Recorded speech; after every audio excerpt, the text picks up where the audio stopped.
We have lots to discuss in today's video, including the latest trade talk around the NHL. Could the Edmonton Oilers be working on a big trade to really shake things up? We'll take a look at the latest intel from NHL insider Frank Saravalli. Plus, we have several rumblings around some players who might be getting PTOs, including the Edmonton Oilers, as well as Toronto Maple Leafs, Montreal Canadiens, and a few others all around. Forward Philip Zadina. We're getting new intel on Patrick Laine. Before he was traded to Montreal, he reportedly blocked a trade to another club. And what's going on with Nick Robertson? Has he changed his mind? Will he sign, or does he still want to be moved? We'll discuss the latest intel there from Chris Johnson. All that and more coming up next.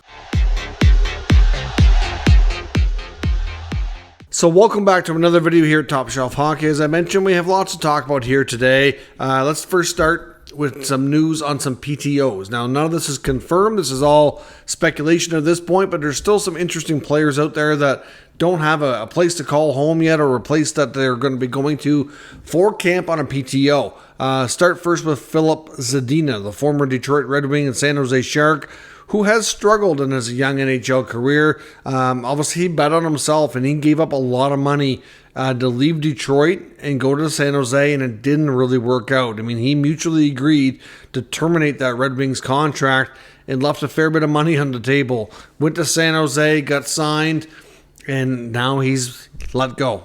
So, you know, at the end of the day, he's going to be looking for his third team, another fresh start. And there are teams out there that are interested. He's still young enough, and teams still like trying to unlock that skill that they saw when he played for the Halifax Mooseheads, and when he was, you know, considered a high prospect, high-level prospect for his draft year back in 2018. Obviously, you know, it's been some time. Obviously, at that point, like, you know, he was up there being talked about with guys like Brady Tkachuk and Quinn Hughes. You know, obviously has not worked out. Those guys have had, you know, pretty solid careers so far, and Zadina is struggling mightily. But teams like the Toronto Maple Leafs, the Montreal Canadiens, and the Colorado Avalanche all reportedly in the mix. There was news earlier today, and I believe the report originated from a European news outlet, if I'm not mistaken, that Zadina had signed a PTO with the Buffalo Sabres. That has proven to be false. Now, I'm not sure. I haven't heard of the Sabres even being in the mix. They very well could be. But the main teams that I've heard today was Montreal, Toronto, and Colorado. Now, Montreal always looking to add, you know, young talent if they can. Montreal was a team that I remember at the draft, they passed on him, and they took Jesperi Kotkaniemi. And remember them, the media talking to Zadina afterwards, and asking what he thought, and he said he was going to fill their nets with pucks. It's a quote that stood out to me then, especially where things have not worked out for him. It would be kind of funny seeing him go to Montreal now after all of that. But at the end of the day, he's looking for work, and if they want to sign him or give him a PTO, he may not have much of a choice. But the Avalanche are a team that certainly, you know, has some openings in the forward group that they're trying to navigate around between Val Nichushkin and Gabe Landeskog and all that. So I can see why that could be. And Toronto has some openings, well, potential one opening on left wing. We've heard reports in the last couple of days from Elliot Friedman and other insiders that they are exploring the market for potentially a new left winger to play ideally in the top 9. Now, Zadina could be one of those players. He could be on a PTO, could be an insurance piece, because obviously we're going to touch base here on Nick Robertson shortly as well. But I'm not sure where Zadina is going to go. I'm not sure that he's going to get anything more than a PTO. You never know, but it seems unlikely to me. But those are the teams in the mix. He very well could end up with a very prominent Canadian team. We'll see what happens. But those reports that were earlier about Buffalo appear to be false. And like I said, not only that, I'm not even sure they're even in the mix. It looks like it won't be too long before decisions are made and we know where he's heading. Now, speaking of the Leafs and Nick Robertson, that left wing spot that's still open, NHL insider Chris Johnson made a radio appearance today talking about that situation a little bit further. And he says that right now, from what he knows about the Nick Robertson situation, and CJ is one of the best plugged-in reporters when it comes to the Maple Leafs, that he doesn't seem inclined to want to sign with the Maple Leafs and is sticking to his idea of wanting to play somewhere else, is what he had to say. He says that as he gets closer to training camp, if nothing happens for a trade, he's going to have to decide if he's willing to kind of miss camp and, still kind of protest the situation here and demand a trade. But the Leafs own his rights. He's an RFA, and he doesn't have a lot of leverage here. Clearly, there's teams that might be interested in him, but if Toronto wants to play hardball with Nick Robertson, they can certainly do that. And I'm sure that he's not going to want to miss getting paychecks, and I'm sure he's not going to want to miss time for the season, because as the season goes along, teams are going to have even less flexibility and less of a need to possibly trade for him, I would think. Once we get through camp and rosters kind of get sorted out, it could create a spot where he might have to wait even longer. It could drag on a long time. So we'll see. But like I said, the intel from CJ is that Nick Robertson absolutely does still want to be traded. Now, we talked before in the last few days about some teams that we thought make sense. I did see one article today suggesting that there was a possibility of him ending up in Dallas with his brother Jason. I mentioned that before. I honestly, not just because of his brother, but I do think that it does make some sense. If you look at the roster, he'd have to compete with guys like Maverick Bourque, which is not going to be easy. The stars are quite high on Bourque, and if Bourque has a good camp, the expectation was he'd probably make the NHL roster. But, that's a possibility. The California teams, of course, he's a California kid, so he's been linked to all three of the California teams at some point. The main one to me that makes sense is Los Angeles. A lot of people point to the Sharks because they've been obviously having a busy offseason and taking on a lot of players that are either not wanted elsewhere or that need a new opportunity type of thing. And I think they've done that so much so that I have a hard time seeing where he would fit there too. I mean, at least right now. I mean, not to say that he couldn't outplay somebody, but I think it'd be more challenging. Whereas, Anaheim's got a lot of young players too. Honestly, I think in LA, because LA also has a player that doesn't really want to be there, wants a fresh start, and is in a similar spot, and that's Arthur Kaliev. So I talked before about wondering, would Robertson and Kaliev maybe change places? Would they maybe hook up on a trade? Kaliev is a guy that can score goals. Similar type of player. I mean, he had a good run in the Ontario Hockey League. I kind of wondered if those two teams might hook up on a trade. Each player gets what they want. Maybe Robertson signs that way and plays for the Los Angeles Kings. That wouldn't be a shocking development for me, at least from my opinion. But yeah, I mean, or, maybe the Leafs are looking at other options, like a Zadina as a PTO, in case Robertson's not signed, or if they don't have a trade option to bring somebody back that they feel is that's just as good or better option than whoever they have on a PTO. So kind of makes sense from that perspective. So if the Leafs did move Robertson for a guy like Kaliev, or we talked about Oliver Wahlstrom in Long Island, same idea. Young player, similar scenario, wants a fresh start, needs a fresh start. And if that comes to be, well, then maybe they don't really need that PTO, but there's no harm in having that player there to push the pace a little bit and have them work hard and kind of challenge your roster, knowing that somebody there's, is trying to take their spot. It's never a bad idea. A lot of teams do it, if nothing else, than just to kind of, push the players a little bit to not feel as comfortable knowing that there's somebody breathing down their neck. It's not a terrible idea, to be honest. So we'll see what happens with the Leafs, but that's the latest intel on Nick Robertson. Lots of talk about the Edmonton Oilers. Now, we've heard about them looking at right shot defensemen on a PTO, and we've also got some big updates from Frank Saravalli as well, talking about potential other moves. So a couple of names that have been out there, we've seen obviously a lot of former Oilers, but out of all the defensemen that's been rumored on PTO, Tyson Barrie does seem to be the name that's gaining the most steam, mostly because of all the friendships he has in that team. I think the team is looking at this, and not only do they want somebody who's going to fit well on the ice, but off the ice is important as well. And Tyson Barrie's a former Oiler, was not really been gone from the team that long, so he knows and has played with a large part of that group. And clearly he was a beloved teammate. So I think there might be some internal push from his old pals to bring him back. I don't know. But he seems to be the name that's gathering and gaining the most momentum to get an Oilers PTO here. But there's also, Frank Saravalli brought up Tony DeAngelo. And he feels that DeAngelo is stronger than Tyson Barrie, Justin Schultz, and all these other names that are out there that obviously have a prior connection to the Edmonton Oilers organization. Because it did seem like it was an array of Oilers alumni that they were looking at bringing back, is what it looked like for the longest time.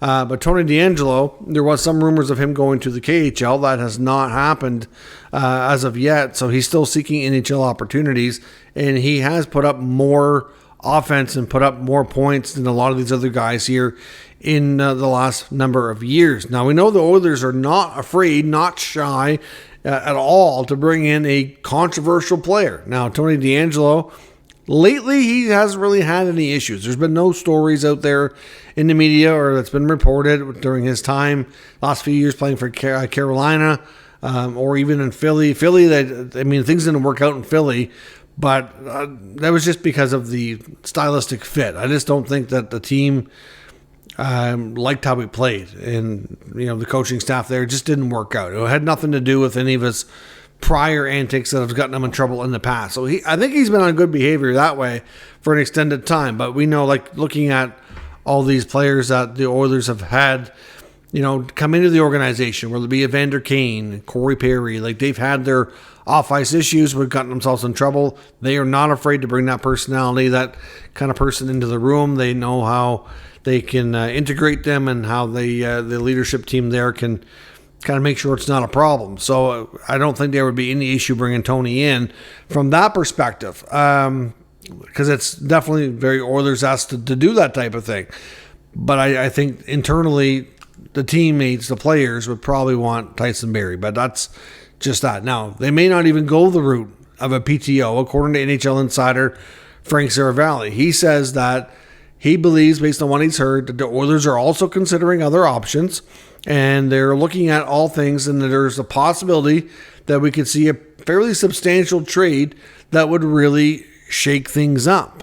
And I would think there's a few things there that come to mind that they're alluding to, because there's been a number of other defensemen and other types of scenarios that have been linked here to the Oilers in recent weeks here. So for one, I think if they're going to make a trade, the two things for me that come to mind is their cross-provincial rival in Calgary and the Nashville Predators. Now, looking at all the moves that the Predators made, there has been some links of Edmonton being interested in acquiring a couple of their youngerish players, especially right-shot defenseman Dante Fabro and forward Philip Tomasino. Now, Nashville's not on a spot where they absolutely need to make a move here, so I think they're going to have to make it interesting and worthwhile for them to pull off a trade. But knowing that what they have on their blue line, I think Fabro is expendable. He's been in the rumor mill for a couple of years too. I'm not sure that they really see him being a long-term fit there. So, for Edmonton to get Fabro, because they really want a partner for Darnell Nurse. Now, when I first seen the headline, before I read through the full article and listened to all the Saravalli comments, when they said a more significant trade to shake things up, I kind of wondered about Darnell Nurse myself. But you got to remember, Darnell Nurse is also a very much beloved teammate and has full trade protection. And I just don't see a scenario with that contract as movable. So as much as Oilers fans might hear these headlines and comments and think, oh, are they going to trade Nurse? I don't want to burst your bubble, but I just don't see it happening. I really don't. As much as he frustrates a lot of fans, like McDavid, Draisaitl, they really like this guy. And he's got a very unmovable, terrible contract right now. So that would be very, very difficult to pull off. So I don't see it happening. I think if anything, like I said, they'd be bringing in a new partner for Nurse, a right-shot defenseman that can really up the ante there in Edmonton. They got Josh Brown. They got Troy Stetcher. They have some options, but they're trying to see if they have more options or not, trying to create some more depth. And it just makes sense. Fabro and Tomasino. Tomasino's a guy that's kind of got pushed out after all the additions they've made through free agency. So I think he's definitely available. He's currently also unsigned. Now, the Oilers would have to move something out. Fabro is making $2.5 million. Tomasino's unsigned, but would probably be able to be signed for a cheap amount, around $1 million or less. So, he'd have to move out $3.5 million. I'm not sure exactly how that would work, but they are linked to those guys. So we'll see. Another name that's been, and it's really not linked through the fact that they've, dug into it or they're having conversations. It's more about people looking around the league and kind of finding what they feel are good options more than anything else. And I've seen a number of NHL writers bring up this topic, but I haven't heard intel suggesting that it's actually being discussed. But Rasmus Andersson in Calgary is a name that I think a lot of people want to link to this Edmonton team. Great contract, great top forward right shot defenseman. Calgary is definitely in a situation where we've heard from Craig Conroy that I don't know that they absolutely feel like they need to move any more veterans and need to keep a few guys around to continue this rebuild. So I don't think they feel pressured to move anybody right now. I don't know that any of their veterans have gone to them and said, I want out. But we've heard through the grapevine, guys like Kadri, for example, have said, I am open to moving, but only for the right scenario. I'm not sure how Rasmus Andersson feels about anything, but he would be a near perfect candidate for what they are missing. What Calgary would need in return, I'm not so sure, but he's a perfect player to target. They'd almost have to move out some money, and like I said, I've seen a number of NHL writers bring up his name as a person that they feel the Oilers should be looking into or a great candidate. So we'll see. I don't know that that's going to happen. You don't see Calgary Edmonton hook up very much in trades. We've seen the Lucic Neal deal, which wasn't a tremendous help for both sides, but could we see something like that? I wouldn't completely rule it out, because given that the teams are completely different ends of the spectrum right now for where direction they're going. Calgary's in the middle of tearing it down and rebuilding, where the Oilers are trying to win a cup and feel that they can do so because how close they came last year. Wouldn't be completely shocking. So could Rasmus Andersson be an Oiler? I can't say for certainty that he's who they're targeting, but I think he'd be perfect. So we'll see. Another quick piece of information here as well to end the video is Renaud Lavoie, respected, obviously NHL reporter in the Quebec area, Montreal area, was reporting on Patrik Laine. He had information to suggest that before Laine was traded to the Montreal Canadiens, that there was another deal that Don Waddell and the Columbus Blue Jackets had agreed to trade Patrik to another team first, and that Laine's modified no-trade clause was used to block the deal. Now, I don't know the team, it was not mentioned, but it was mentioned that Laine was quite excited and intrigued about going to the Montreal Canadiens. So as soon as he heard there was interest there, he had, tons of interest. He wasn't going to block that. So he's excited and very intrigued about being in Montreal and playing with the Habs. So that's very much good news. It just would be interesting to know who the team was that he blocked. I mean, we had heard a bunch of teams out there, right, that were looking at Laine's services. I know the Avalanche, the Hurricanes were some of the top teams that were looking to add. The Avalanche was not a team that I heard very much. I think that was brief, but the Hurricanes were a team that was linked for an extended time. There's a lot of Finnish players there, a lot of connections. Of course, Don Waddell's former team. So, I think he was trying to pry out a guy like Marty Necas, because there was confirmation as well that Necas was very much, that Columbus was very much in the mix on Necas. So I kind of wonder if maybe it was Carolina. I don't know that Laine would have been the only reason that deal didn't go through, because I do believe that Necas had something to say about that too. So, I mean, he didn't have trade protection, but he could refuse to sign. So I'm not entirely convinced that there could have been multiple reasons there, but I do wonder if Carolina was the team. Well, may not know, I don't know, but certainly interesting to hear that he blocked a trade and that he's quite excited about being a Montreal Canadian. That part doesn't surprise me. I said before, Laine's played in Winnipeg. He knows the Canadian markets. He's been around the league long enough. He doesn't seem to be, shy away from a big pressure, big attention market like that. But I wondered if that was the best thing for him, just given everything he's been through and going through the program with the NHL, NHLPA, and, the injuries. He's going to have super high expectations. I'd hate to see it not work out to the level he's hoping for, and then you have all the fan base to deal with as well. Maybe sometimes playing a little quieter when you're in those scenarios sometimes is better, but obviously he's not shying away from it. So that, I think that tells us he's in a good place and he's ready to accept the challenge, which is great for Montreal, and hopefully everything works out. So let me know your thoughts on all of today's news and rumors, especially around the Edmonton Oilers. What are they going to pull off here? Is Cervelli onto something big, could shake things up? And also with Nick Robertson, is he going to end up caving and signing in Toronto, or are they going to end up moving him and find somebody else to replace him? Will it be Zadina or somebody else? Let me know what you think in the comments, and we'll discuss further. If you're new to the channel, make sure you subscribe and stick around. We'll keep you up to date with all the news, rumors, and analysis of all 32 NHL teams. Thank you for watching. I'll catch you next time.